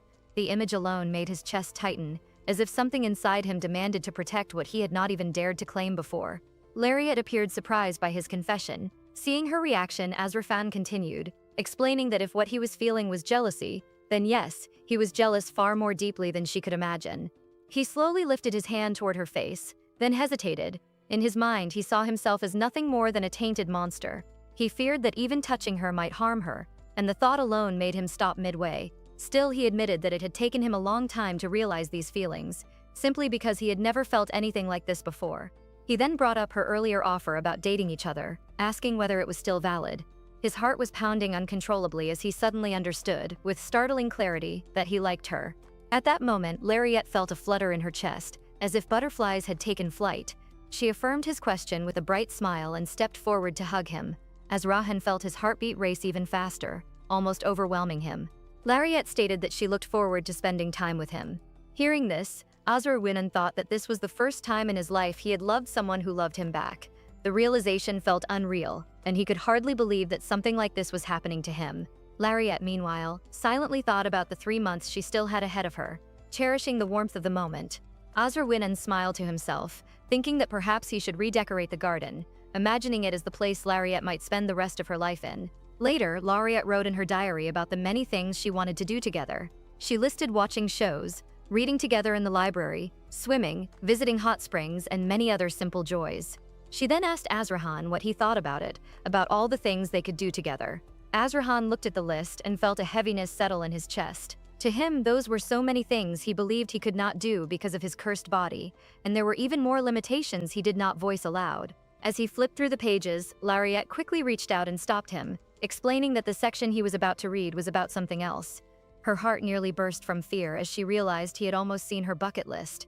She did not want him to discover her terminal illness so soon, especially now that they had just decided to date. Azrahan paused at a memo mentioning hanging out downtown. The words struck him unexpectedly. He glanced at Lariette and commented that she must have had a good time out there with Mikhail. Hearing this, Lariette began to sweat slightly. She tried to explain that it was merely a general list of things she wanted to do someday, not necessarily things she had to do with a boyfriend. Azrahan sulked at her response, saying that he guessed it meant she did not need to do all of them with him. Lariette twisted slightly and let out a soft chuckle, apologizing as she remarked that he looked too cute when he was jealous. She smiled and clarified that she truly wanted to do all those things with her lover. She then asked whether Azrahan did not want the same. Feeling embarrassed, Azrahan replied that he would ask Hallstein to prepare the carriage. At that, Lariette squeezed him tightly, calling him the best. Azrahan could not understand what he was feeling anymore, as his face turned a deep red. The scene shifted to the finest boutique in the empire. Lariette thought it was amusing that of all things he had chosen to come into town first. She found it endearing. He watched him carefully, thinking of him as her little fairy. Azrahan had brought her there because he remembered her mentioning that she did not own much jewelry. Although the dresses and accessories were far beyond what she could normally afford, Lariette tried on a beautiful blue dress and asked Azrahan what he thought of it. The sight left him completely dazed. When he did not respond right away, Lariette asked which one he preferred, mentioning the dress with beads. Azrahan then replied that she did not have to choose. He stated that he would purchase all the dresses she liked and every piece of jewelry she had shown interest in. Lariette was left speechless, while the shopkeeper looked thoroughly delighted. Lariette could only stand there, stunned, wondering how much money he was spending. The carriage was filled with stacked boxes. Lariette felt a growing sense of guilt, thinking they had bought far too much. She suddenly called out to Azrahan, asking why he had not answered her earlier. Azrahan questioned what she meant. Lariette poked him lightly, reminding him of the dress and how she had asked how she looked in it. As her finger pressed a little harder against his abdomen, Azrahan, blushing intensely, admitted that she had looked beautiful. In his thoughts, he realized he had been unable to respond earlier simply because she had looked too beautiful. Lariette groaned, saying that he was too late and that it was an insult, which left Azrahan flustered. She added that if she looked pretty, he should say it immediately next time. Azrahan pointed out that she could stop poking him. He then reached out and grabbed her gently. He affirmed again, more firmly this time, that she was beautiful, truly so, while his heartbeat continued to race. Lariette asked if he really meant it. When he affirmed, she softly asked him to kiss her. Azrahan was jolted by her request. Slowly they leaned closer, their heartbeats echoing loudly in their ears as the distance between them disappeared. They were standing far too close to each other. The air between them felt tight, heavy with words. Neither of them had spoken yet. Just as Azrahan leaned in without fully realizing what he was doing, the coachman suddenly shouted from outside, announcing that they had arrived and that he would help with the luggage. The sudden noise jolted both of them. Azrahan's face flushed red, and before Lariette could react, he slammed the carriage door open and hurried inside the mansion, as if fleeing the scene. Lariette was left standing there, stunned and furious, questioning what exactly that had been. A few days passed, and Lariette found herself thinking more and more about how strange everything felt. Their relationship had not progressed at all since the day they almost kissed. Even after deciding to date, nothing seemed to have truly changed. Time, however, was something she did not have the luxury to waste. She could not simply sit back and wait, hoping things would move on their own. That afternoon, as Rahan sat across from her at the table, Lariette suddenly reached up and lightly touched her lips before asking whether Azrahan could feed her today, calling him honey as if it were the most natural thing in the world. Azrahan nearly choked, sweat forming at his temples. He replied that she could feed herself just fine, but after a moment of hesitation, he conceded that it would not hurt. Awkwardly, he scooped up a spoonful and held it out to her, asking her to take a bite. Lariette did so happily. She then slid closer to him, cuddling against his side and praising him, saying he was too sweet and that he was the best. She rubbed her cheek against him, and Azrahan felt his heart race uncontrollably. Abruptly, he stood up, announcing that he had leftover paperwork to deal with and that he needed to go. He left quickly, ignoring Lariette's call for him to wait. Left alone, Lariette frowned deeply. She wondered whether Azrahan might actually prefer a purely platonic kind of affection. She slammed her hand on the table, frustrated, thinking that maybe he was nothing more than a pipe dream. Still, she could not be sure. If that was the case, then she needed to test it. A few days later, Lariette opened the door to Azrahan's chamber, announcing that she was there for the purification session. She told herself that although time was running out for her, she needed to restrain herself if Azrahan truly disliked physical closeness. After all, this was already difficult enough for someone she was not even sure loved her the same way. She smiled at him and explained that they would work on his upper body again that day. As Rahan affirmed calmly, loosening his robe and sitting down, saying he was ready, Lariette placed her hand on his chest and told him to calm himself as she unfolded the purification spell. A soft glow surrounded them, and Azrahan's heartbeat gradually steadied. Lariette, however, felt her mana drain quickly. She let out a tired breath and collapsed forward onto his chest. Azrahan asked whether she was all right. She replied that it was better than last time, though she felt a little dizzy. She quietly asked whether he could hold her. Azrahan hesitated, admitting that he was trying very hard to restrain himself and that it might be better if she did not get too close. Still, he wrapped an arm around her, confessing that he did not know how much longer he could keep holding back. Lariette tightened her grip on him and told him that he did not have to restrain himself, saying he could do whatever he wanted. Those words made something snap inside him. He lifted her carefully and laid her down on the sofa, asking if she truly meant what she had just said. He repeated the question, his voice low and strained. Lariette's heart pounded as she realized she had only hoped for a kiss, yet he looked as though he might devour her whole. Instead, Azrahan gently took her hand and kissed it. The simple gesture sent a rush of warmth through her. He squeezed her hand and Lariette blushed deeply as she called out his name. She apologized softly, unsure of what she had done wrong. Azrahan breathed heavily, asking what she intended to do from now on as he helped her sit up. Lariette replied that she would stop jumping at him. So suddenly, Azrahan warned her that next time there would be no stopping himself, and told her to remember that. He wiped away the tears forming in her eyes. She nodded and promised she would remember. Azrahan apologized, saying he had scared her and that she should return to her room for now. Azrahan thought that she would stop approaching him for a while, but he was wrong. Not long after, he found Lariette leaning close again, smiling innocently as she asked whether they should continue from where they had left off last time. In that moment, Azrahan realized that he had seriously underestimated her. To explain how everything began, it traced back to the morning a few days after the purification session. Lariette had suggested that they go to a bar together, thinking it might be a simple way to spend time outside. Azrahan turned her down, explaining that going to a place like that felt too difficult for him. He remained afraid of his curse and of the way people tended to stare at him, as if he were some kind of monster. He apologized quietly, saying that he was sorry she had to give up so much to stay beside someone like him. He added that he felt even worse because despite all of it, he still could not bring himself to let her go. Lariette immediately denied his words, telling him not to speak like that. She explained that couples were supposed to work around difficulties together. The place itself did not matter. What mattered was that they were together. She asked whether that understanding suited him. Before he could dwell on it further, she gently pushed him away, reminding him that he had said he needed to go to the palace that day. She said she would see him that night instead. Azrahan affirmed that he would return as soon as he could. As he left, he carried a quiet plan in his heart. He intended to finish work early, return home, have dinner with her, and share a couple of drinks. He wanted to ask how she had spent the day without him, whether she was beginning to feel at home in the mansion, what she liked to drink, and what kind of food she preferred alongside it. That was how the day was supposed to go. However, the meeting at the palace dragged on far longer than necessary. Azrahan leaned forward, growing increasingly impatient, questioning how much longer they intended to argue over a topic that led nowhere. His sharp tone threw the chamber into silence. Lariette's father, the Duke Blanche, slammed the table and shouted, demanding how he dared to speak like that in front of His Majesty. Azrahan stared back, realizing that the man before him must be Lariette's father. Duke Blanche annoyed him, yet Azrahan restrained himself, thinking that he should let it pass, since the man was the father of the woman he loved. The emperor cleared his throat and suggested ending the debate, noting that they were not reaching any conclusion. Without another word, Azrahan suddenly rose from his seat and strode out of the chamber.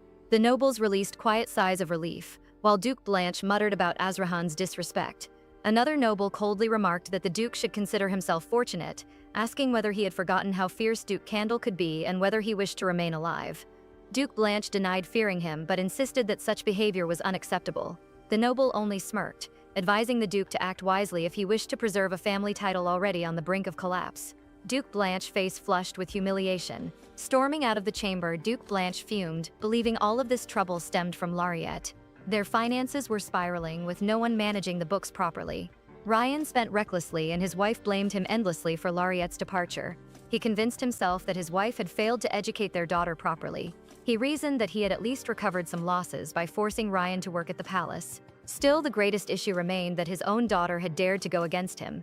All of these problems, he thought, could be solved if Lariette simply returned home. He decided that he would show her mercy if she came back and begged for forgiveness, all while resenting how she had dared to run away from such a father. Back at the mansion, Lariette opened the door and asked where Azrahan was. Noting that she had not seen him in the lobby, Halston replied that Azrahan had gone to change and that she did not need to wait. She excused herself, mentioning that she had nearly run all the way there. Azrahan's voice suddenly reached her ears, asking whether she had been running. Startled, Lariette turned and questioned when he had arrived. He replied that he had just returned. He told her there was no need to rush over anymore, gently stroking her hair with a smile before moving past her. Lariette's heartbeat raced. She found herself wondering how many people he must have dated before. With his looks and presence, it felt natural to assume there had been many. She speculated foolishly, thinking perhaps more than 10. Sitting beside him later, she felt it was only fair. Someone with that face and body could hardly have been inexperienced. She questioned how she could possibly be his first girlfriend. Azrahan, meanwhile, watched her shifting expressions and wondered what thoughts were running through her mind. Halstein broke the moment by performing a small trick, twirling bottles with practiced ease. Lariette clapped in delight, praising him and calling it amazing. Azrahan wondered when Halstein had learned such a skill. Halstein replied calmly that such abilities were to be expected of a butler. As he left, he teasingly told Azrahan that he hoped the two of them would make the most of the night, which only annoyed Azrahan further. Lariette laughed it off and encouraged Azrahan to drink with her. Lariette downed her alcohol quickly. Azrahan asked whether she was drinking too fast. She replied confidently that she could handle it, recalling how she used to drink away her problems back when she lived with her parents. When he asked about the taste, she said it was sweet and refreshing. She added that before he returned, she had taken a walk in the garden and noticed the fountain where they had fallen together before. It had been dry, which she found disappointing. Lariette then brought up Mikhail. Azrahan questioned her, and she explained that Mikhail was truly just a friend. He had helped bring them together. She asked whether Azrahan would mind if Mikhail continued healing her. She said he was the best healer she had ever met.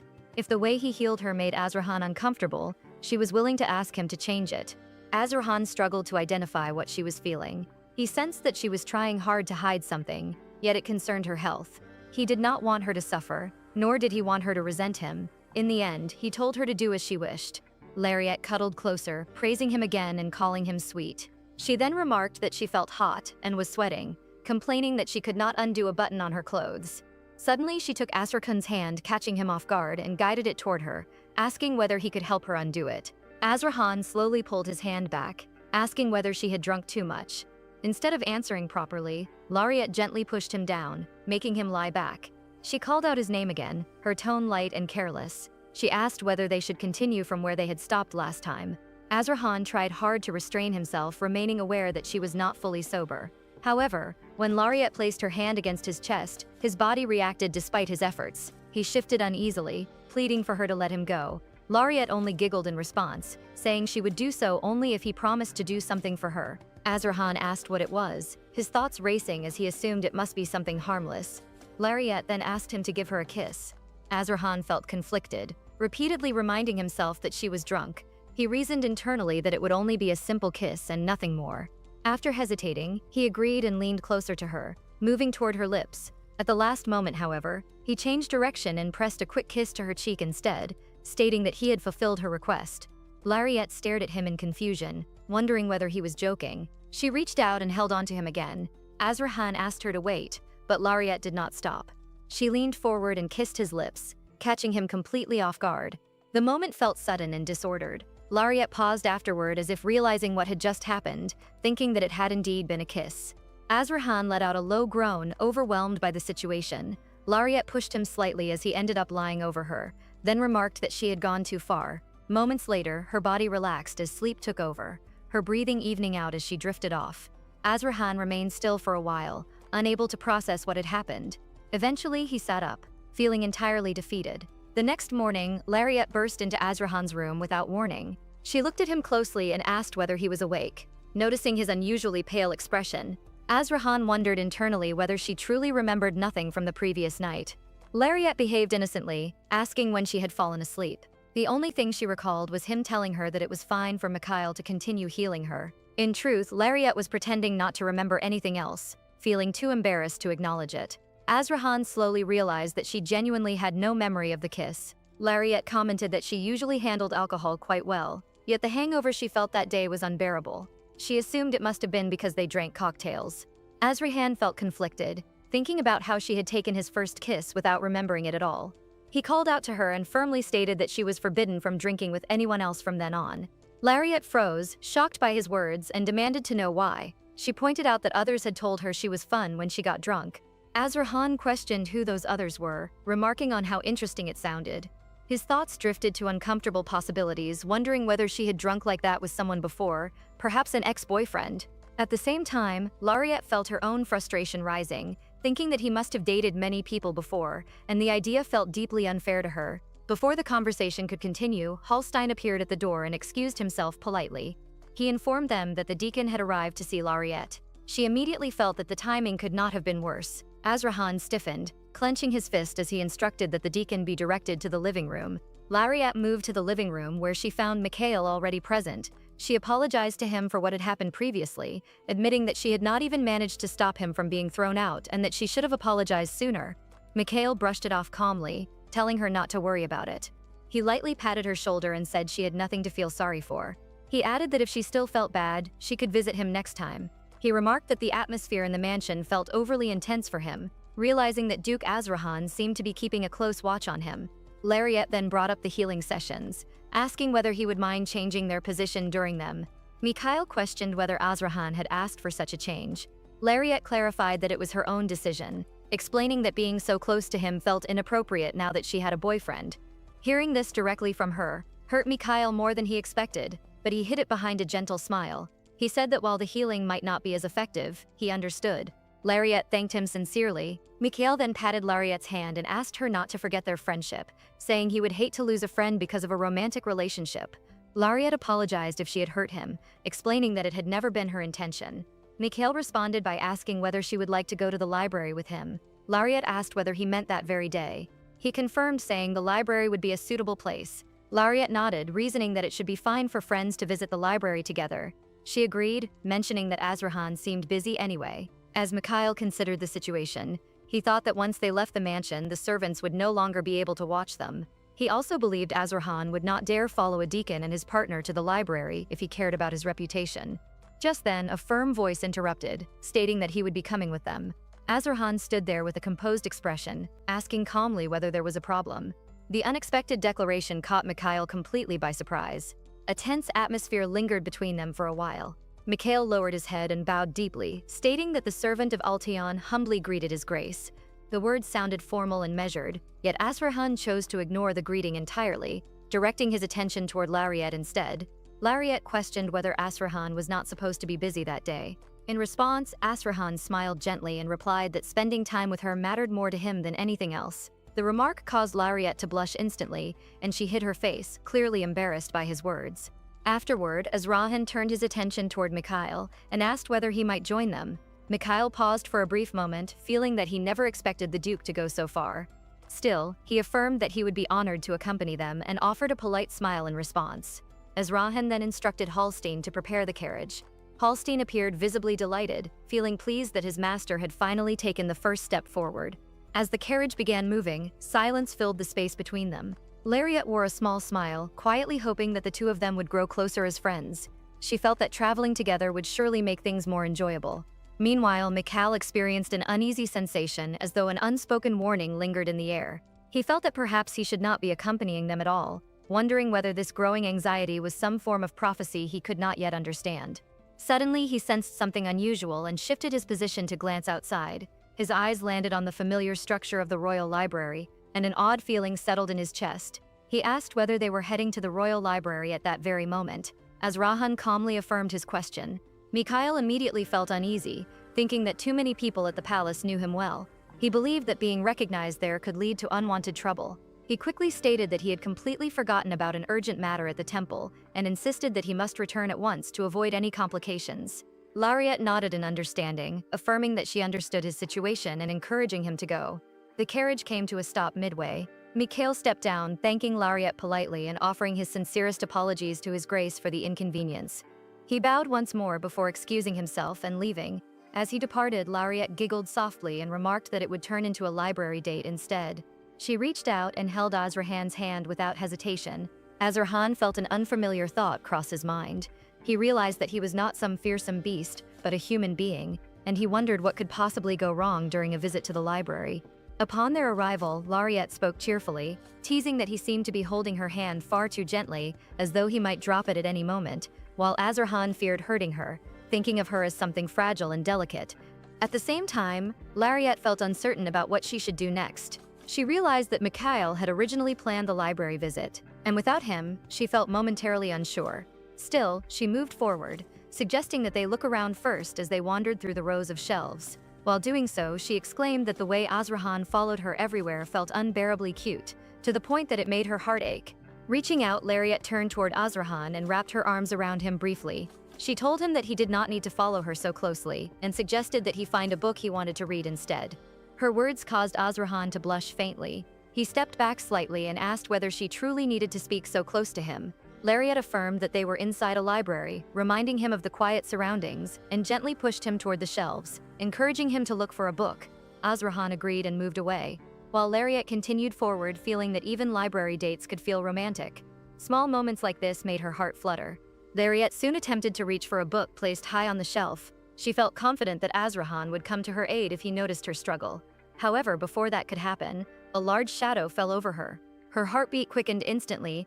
A noble stood beside her and asked whether she wanted that book. Addressing her politely, his sudden presence made Lariette feel uncomfortable, and she wondered where he had appeared from so abruptly. She firmly ordered him to step away, leaving the noble visibly shocked. The noble moved aside, remarking that the least she could do was thank him. Lariette felt annoyed, thinking that she did not require his assistance at all. She reached out once more for the book, only to feel another hand grasp it first. The book was handed to her and she realized it was Azrahan. She asked whether he had seen what just happened. Azrahan responded by questioning what she meant, referring instead to the way she deliberately reached for books placed too high for her, or to the way she had confidently embarrassed another man by ordering him away. His words caused Lariette to feel flustered. Azrahan whispered near her ear that he liked the way she handled the situation and told her to treat all men in the same manner. Lariette admitted that she had worried he might run away after seeing her behave so boldly, believing she had merely been putting on an act. Azrahan whispered back that such concerns were for him alone to carry. He added that even if she ever tried to run away from him, he would surely find her. The words caused Lariette's heart to race uncontrollably. She replied without hesitation that she would never run away from him.